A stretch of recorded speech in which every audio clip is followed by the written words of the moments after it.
webinar. Welcome to the 2 o'clock webinar. We are online. We're going to wait for a few seconds to get some folks registered. So give us a second as we get folks to come online.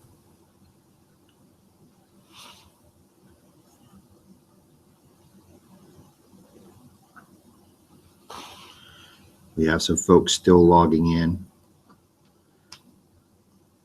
So we'll wait here just another minute.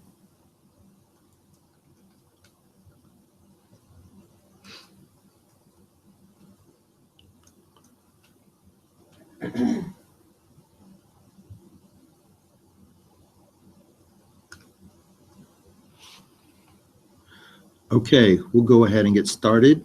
I am Kevin Terry, the School Counseling Director at Rockridge High School. And today we wanted to talk about information for junior parents to know now.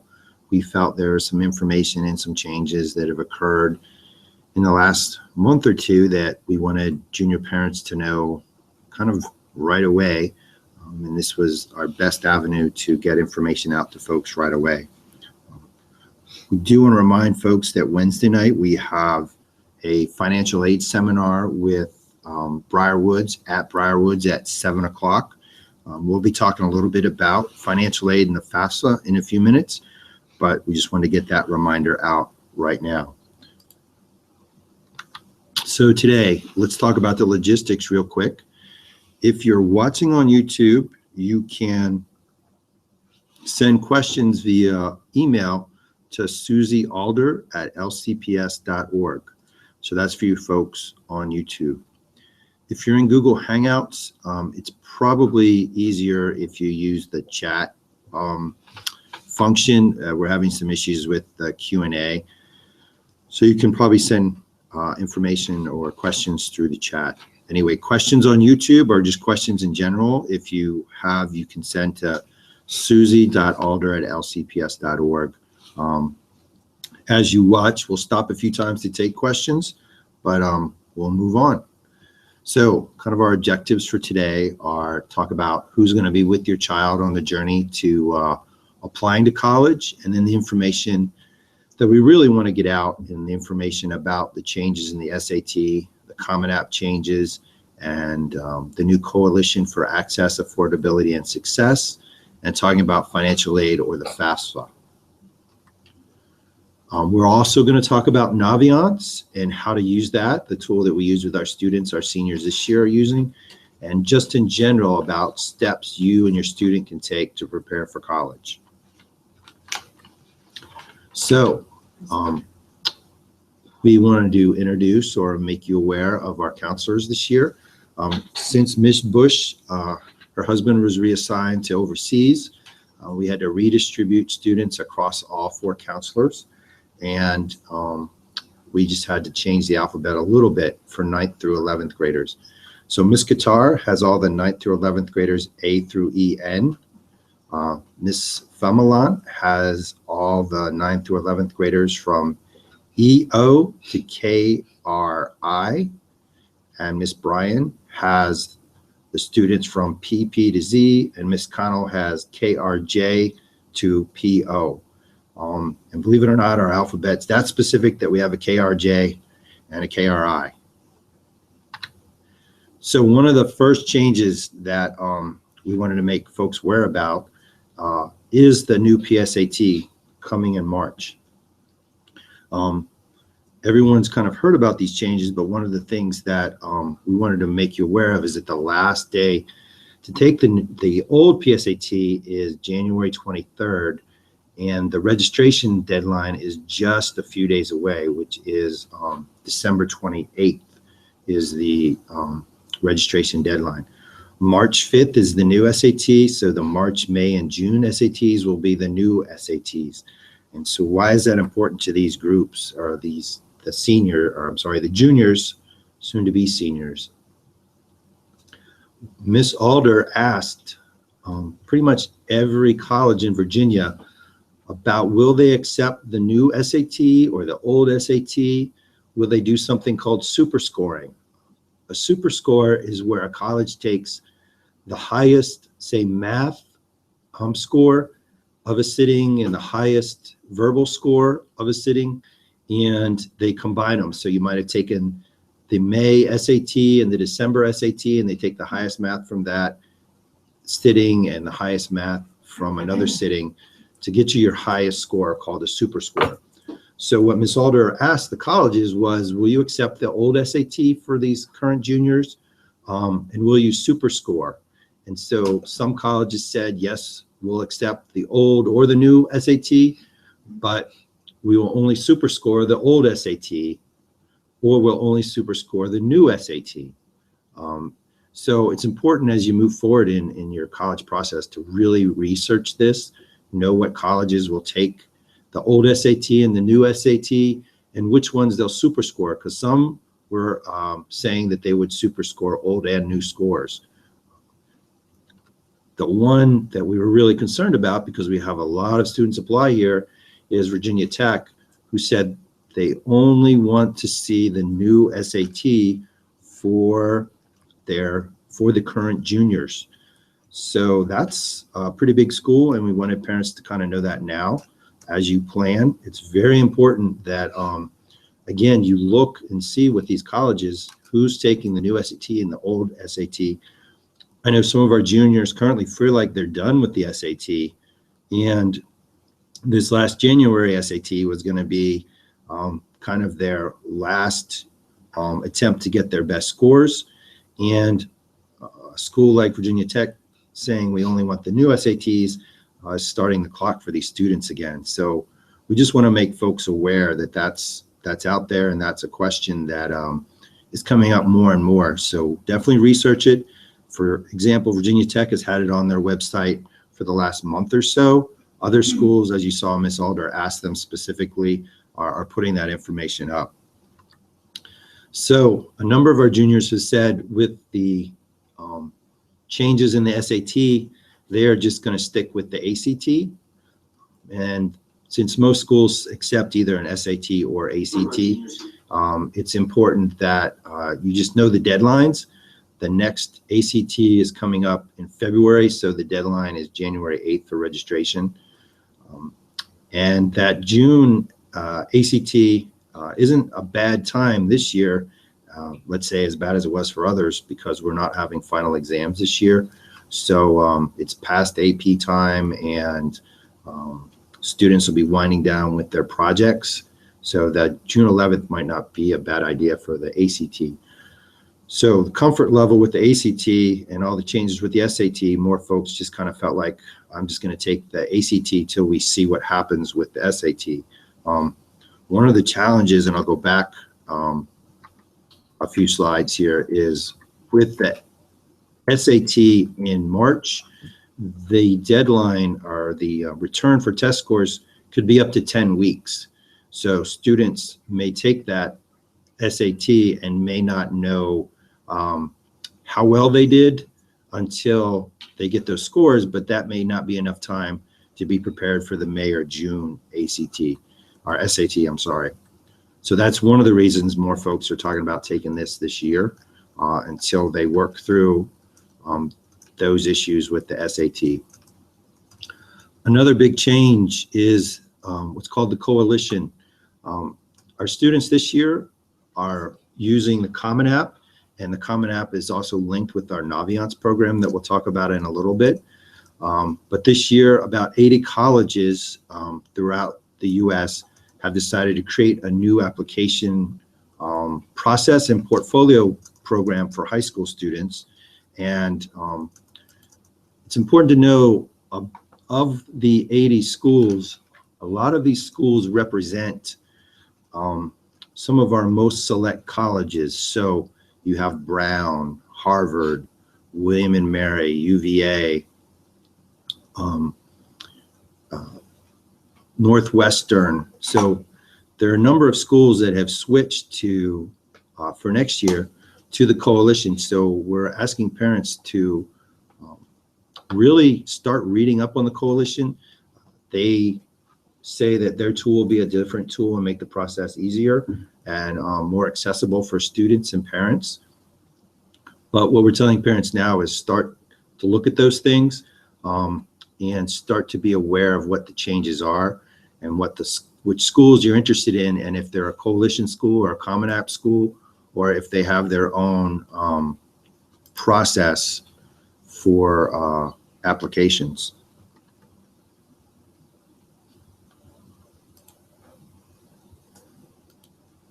The Common App is what our students are mostly using this year. Common App has between 300 and 400 colleges, I believe. And you can go on Common App.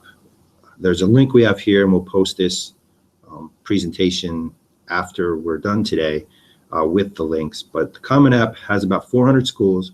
Our students linked this year Naviance in the Common App, and that allows students and parents to see how the process is going, when things were submitted, and when they were received. But again, with about 80 to 100 schools leaving Common App this year, you want to make sure you know, is your school a Common App school, a coalition school, or do they have their own application process? So those things are going to be really important and different for this group of graduating seniors or current juniors going to be seniors. So we're going to talk a little bit about federal student aid and the changes in the federal student aid. The FAFSA is the free application for federal student aid. And what's different about that is with the FAFSA this year, or with your group, with the class that will be starting college in 2017-18, the FAFSA can be submitted in October of 2016. This year, our current seniors have to wait until January 1st to submit their FAFSA. And that means that, you know, it's a little bit later, but their taxes are based on this, the FAFSA is based on this year's taxes. For the current juniors, their FAFSA information is going to be based on their 2015 income. So this is the year to kind of get your taxes right and know that this information is going to be what's used for your FAFSA. Certainly, if you have any changes in information, you always submit that to colleges with your financial information, but the FAFSA this year will be important for you folks. And so this means that you'll be able to complete your FAFSA anytime after October 1st, which will hopefully allow colleges to get financial information back to students in a faster capacity that will allow students and parents to make decisions a little bit sooner about these things. So we're hoping that that makes the process easier. Next month, we talk about with our seniors here about creating what's called a FAFSA ID, and that is your electronic signature. Both student and parents can do that. We just had our own webinar about 2 weeks ago on the new FAFSA and the changes. And parents, if this is your first time going through with a student, you could even go on now and create your FAFSA ID.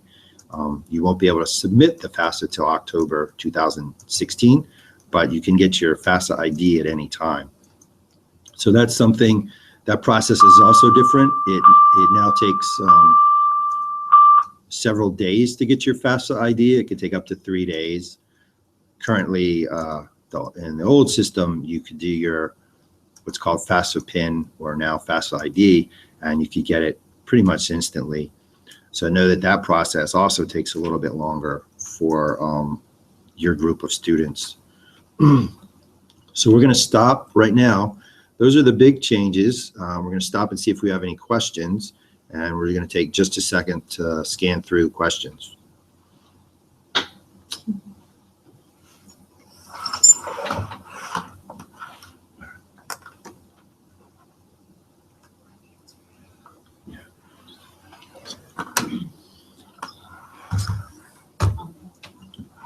Couple questions about the presentation. We will put out the slides on our website, which is also going under kind of reconstruction, but we will probably email out to all the junior parents the slides for today and put it on our website. And this presentation is being recorded on YouTube. So if you're not able to catch it all now, you can catch it on YouTube at your own pace or time. Another question.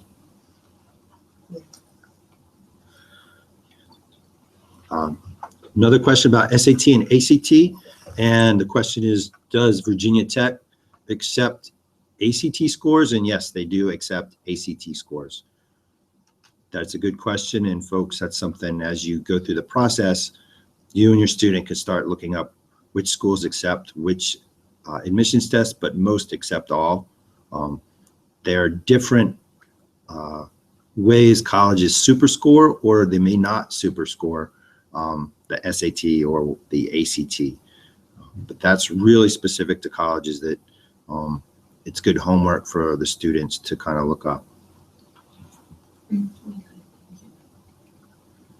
Okay, we're checking for a few more questions.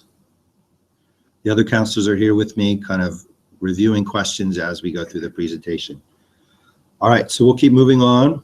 What we want to talk about now is just some general admissions kind of trends and information as you guys start to think about the college process.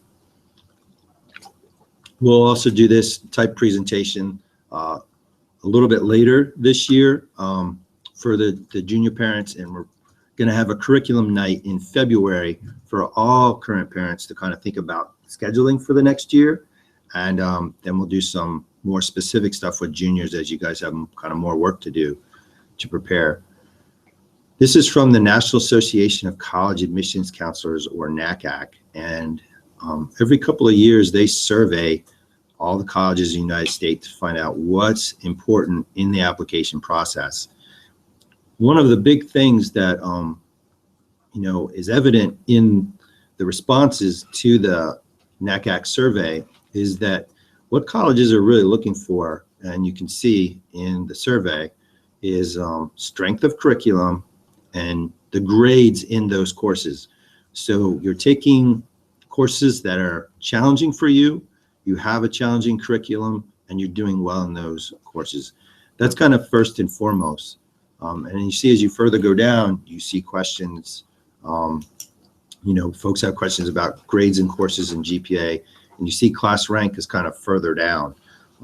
Really what they're really looking for is, did you challenge yourself, take and do well in those courses? And then they're thinking about your admission scores, your overall grades in all courses, and looking at all the other parts of the application. So the NACAC website is a good place to go for this type of information. They have wonderful brochures on learning the college process that are very helpful for parents, students, and teachers and counselors. So this is a good place to go. But we wanted to show you this just so you know kind of what's going on in admission. And this survey is just about a year old. Along with that, we know that as kids plan their lives, we see more and more students kind of feeling stressed out about college. And this was a great survey or research done from UCLA on, when students' parents or close to parents' age were going through this process back in 1987, they had almost twice as much time as current students do with their friends. This kind of speaks to kids feeling like all they do is school. If you watch the video from CBS News, one of the kids says they feel like a zombie because all they're doing is schoolwork, sleeping and getting up and doing schoolwork. So we just want, to kind of keep that message out there that kids need to have balance. They do have less and less time in their lives as they take more and more challenging courses. We talk to the students a lot about balance. There's only so many hours in the day. It's not about ability or intelligence. A lot of times it's about the number of hours in the day. So we encourage you to, look up this study, just look at the video. If you can, when we post this, it is really an interesting survey-study. So again, what we talked about earlier was, in the admissions survey was kind of what's important to students as they plan and what colleges are looking for. And, like we said, you're evaluated through your grades, your GPA, class rank, but really remember, it's your grades from freshman year all the way through. So, encourage your students to do their best all the time, not just their junior, senior year. We're going to move on here to say, what does a college transcript look like? We get a lot of questions about that. This has changed in the last 2 years. This is now what a transcript looks like from Loudoun County as it goes out to the colleges, to any college. As you notice, we now only have final grades on the transcript. This time of year, colleges will ask for a mid-year report. So at semester time, we send a mid-year report.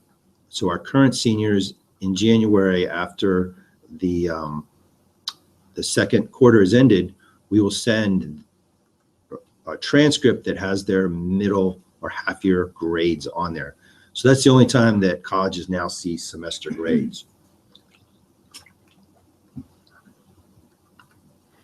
And then the bottom of the transcript has information about GPA and class rank. This information is really the most accurate and official is the senior year.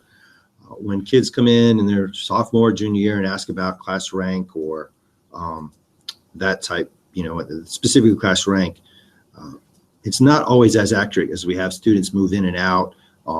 Things go up and down, and class rank is the most accurate in the senior year as we send these transcripts out. It is accurate. Before that, it's not really official. The senior year is when we do the official class rank.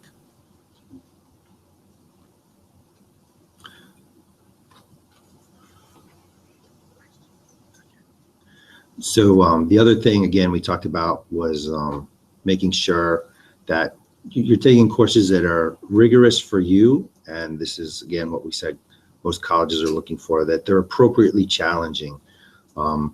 Honors courses, advanced placement, or AP courses, and what we call DE or dual enrollment courses are all courses that have great rigor that colleges are looking for students to have. And more we hear colleges love to see foreign language for as long as you can go. And more colleges are saying, 3 to 4 years, they like to see a foreign language every year for our students. Again, information about SAT and ACT. Like we said, most colleges accept both. We ask our students to try and take both. And the differences between the SAT and the ACT are becoming less and less with the new SAT. And it's good to have your student take both to see which is better in their strengths.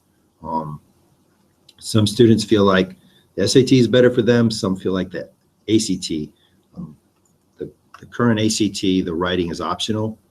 So that sometimes is, for some students that have trouble sitting for long periods of time, it's nice when they don't have that option. They don't have to sit extra for the writing portion. But you'll see with the changes in the SAT that it is more similar to the ACT, and it is good for this group of students to plan when they're going to do both, but really start thinking about that now.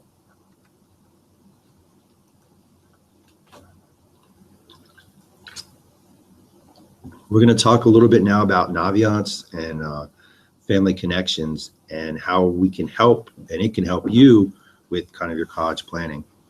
Our seniors this year use Naviance with their college process. They link the Common App with their Naviance account, and that is a great way to keep track of the information going in and out.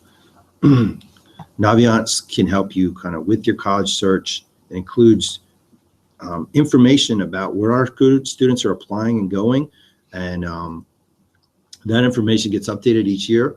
Obviously, as a new school, we don't have a lot of information about graduates, so Briarwoods has graciously shared their information with us about the trends that their students have and the places that they go.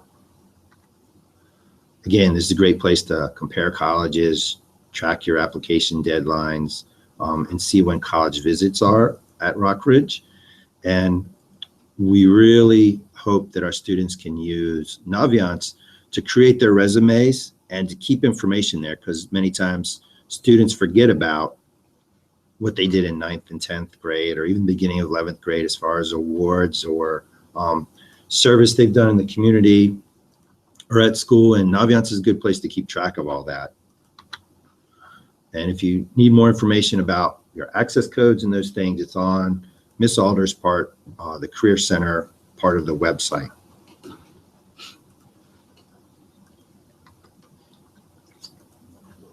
So here's some of the ways you can do college searches. Search by 2 or 4 year, private or public, large city, small city. Here's some information that's specific to James Madison, and their information about deadlines, contact information. And then you see here the average SAT and ACT scores, average GPA. And remember that these are averages. And that's especially important with GPAs, because even across the state of Virginia, there's about 7 to 10 different grading systems in public schools as far as what A's and B's and C's are. So this is the middle average, or the average. So there's students higher and lower than that that get in, because not every school system has the same GPA, the way they compute GPA. So most colleges have their own process for, or formula for making students, the same across the board. This is a list of college visits from a long time ago. We took the snapshot, and it's a long time ago, even before our school existed. But this gives you a sample of, colleges that swing by. Our students know how to sign up and register that they're attending. But I couldn't even tell you, we've had probably over 40 colleges come through already this year, and we have more coming in the spring. And it's a good way for students to get information about the college, and typically have face-to-face with the folks that are reviewing their applications. So that's a really important part to these visits. And here's some things you can think about in preparing for your student preparing for the college journey. We really stress, again, working on that resume. We ask our seniors to submit a resume and what's called a brag sheet, kind of like a list of things that are important to them, things they've done. And we talk a lot about using the time, this break, any days off we have, or spring break, to visit colleges and find out really what the feel of the college is like for our students. Really, like we said, kind of lay out a plan for your SAT or ACT test taking, and try and think about big events like AP testing, or when you guys have, things coming up in sports.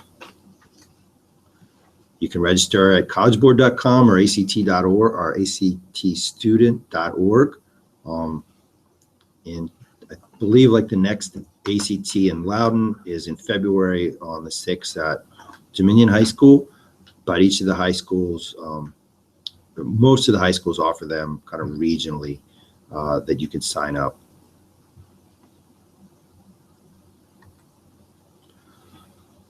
Our school code is 470140, and that's what students would put in so that the scores can come back to the school.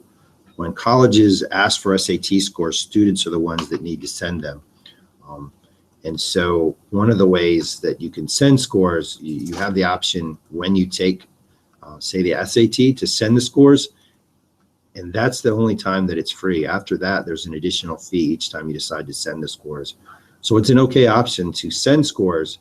A lot of times students worry about, what if I get a low SAT, or it's not my best SAT sitting.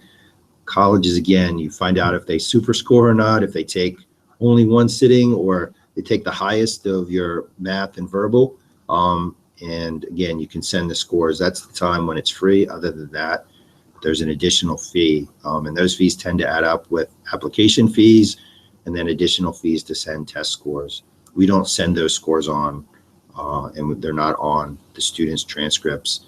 SAT or AP scores. Again, you can use Naviance to do a career inventory that'll help you figure out, what you like, help you maybe even think about majors.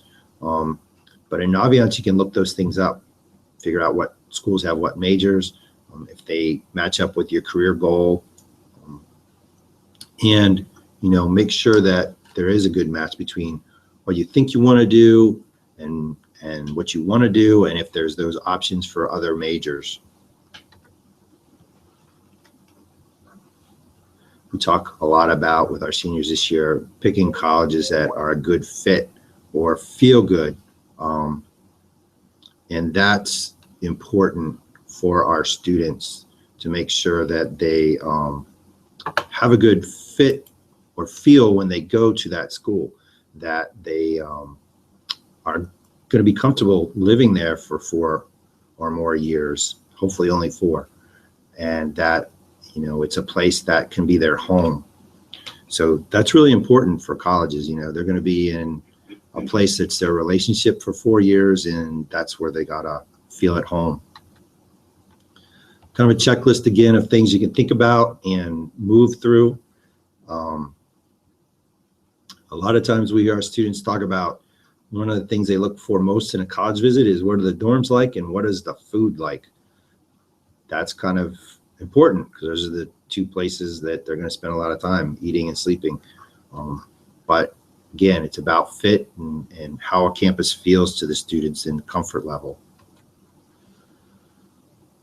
So this week on Wednesday, we're partnering with Briarwoods, and we have a FAFSA workshop at 7 o'clock on Wednesday, and that's a good thing to come out and get information about. Even though the information is changing,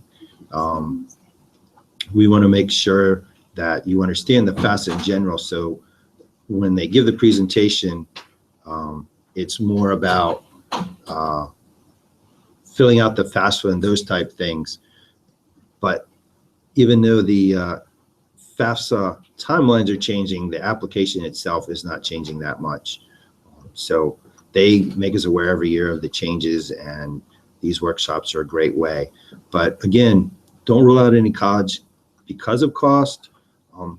There are a lot of opportunities that colleges make affordable to students for attending college. So it's good to go to these financial aid nights. It's good to talk. Once you get your financial aid information to colleges, it's good to talk about scholarships, specific awards that they have at schools, and if there's any other ways that your student can get any scholarships or grants. Again, when we talk about lists and colleges, we say, pick a handful of schools, 5 to 7, that your student can, feels like they have what they need with their grades and their admission scores to definitely get in. Schools that are kind of dreams, and then schools that are right where they are and where they feel they could definitely get in.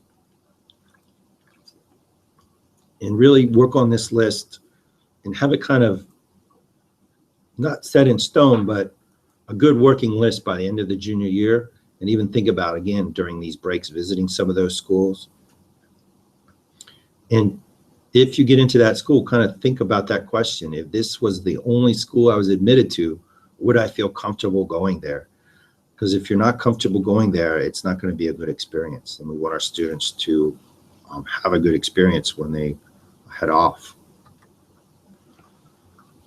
Again, we talk about maintaining the resume. That's important, so we know kind of what students are involved in, both inside and outside of school. And next year, as teachers and counselors write letters of recommendation, this is a great tool that students can give to the counselors and teachers to write their letters. College folks really love it when they get all your information early. Most college applications start, their new applications start opening up in July and August. This is a great time to get kind of nuts and bolts of applications out of the way, name, address, logistic stuff, when deadlines are due. But even if you don't want to apply early action or early decision to some schools, getting their information done and your application sent early is good because that kind of takes the pressure off a lot of our students. Before band starts or fall sports starts, once school starts, it's very busy. We set a goal for our students this year of 80% of our students applying to college by this winter break, and we're at about 75% today. And we're hoping that more students will be done by the end of the week. We'll get to that 80%. But that whole goal is to help get this off students' plates before it really gets busy in January, and meet all those deadlines that are January 1st, January 15th, and February 1st. These are the typical application deadlines. So again, by having that goal of everything kind of 80% being done by leaving this winter break, our students have met many of the January 1st, January 15th, February 1st goals.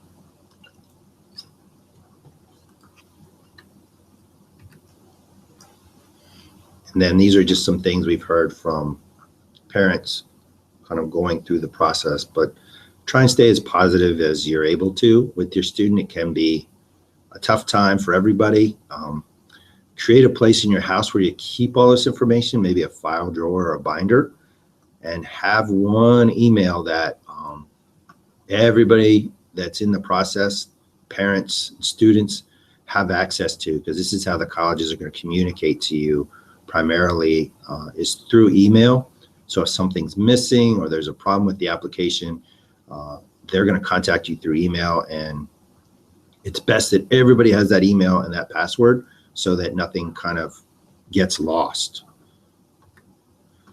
So we've had a few questions. We're going to see, take a look at the questions and kind of move through those questions. So give us a second while we look at some of these questions.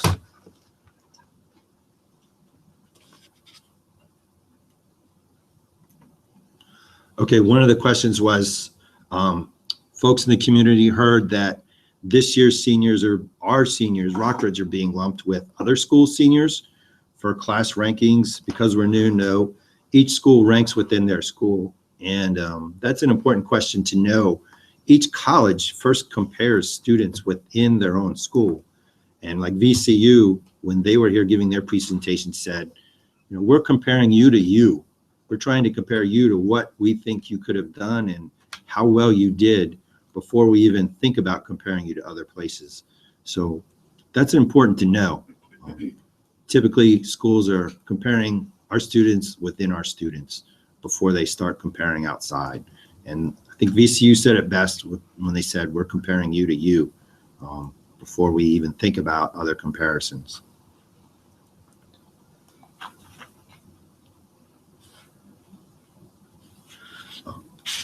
The other new question was about the changes in the SAT. Will that affect subject tests? That will not affect subject tests. They have not changed. And for those of you, subject tests are in certain areas: math, sciences, languages, that some colleges may ask that you have an SAT subject test in a certain area. Students can take 2 subject tests, I guess maybe even up to 3, in a sitting during a normal SAT kind of time frame.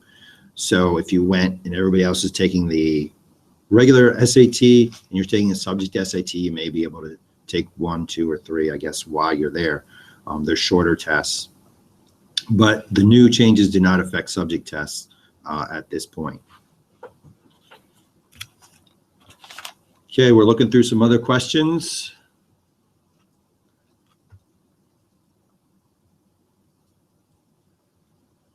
Just give us a second while we look through them.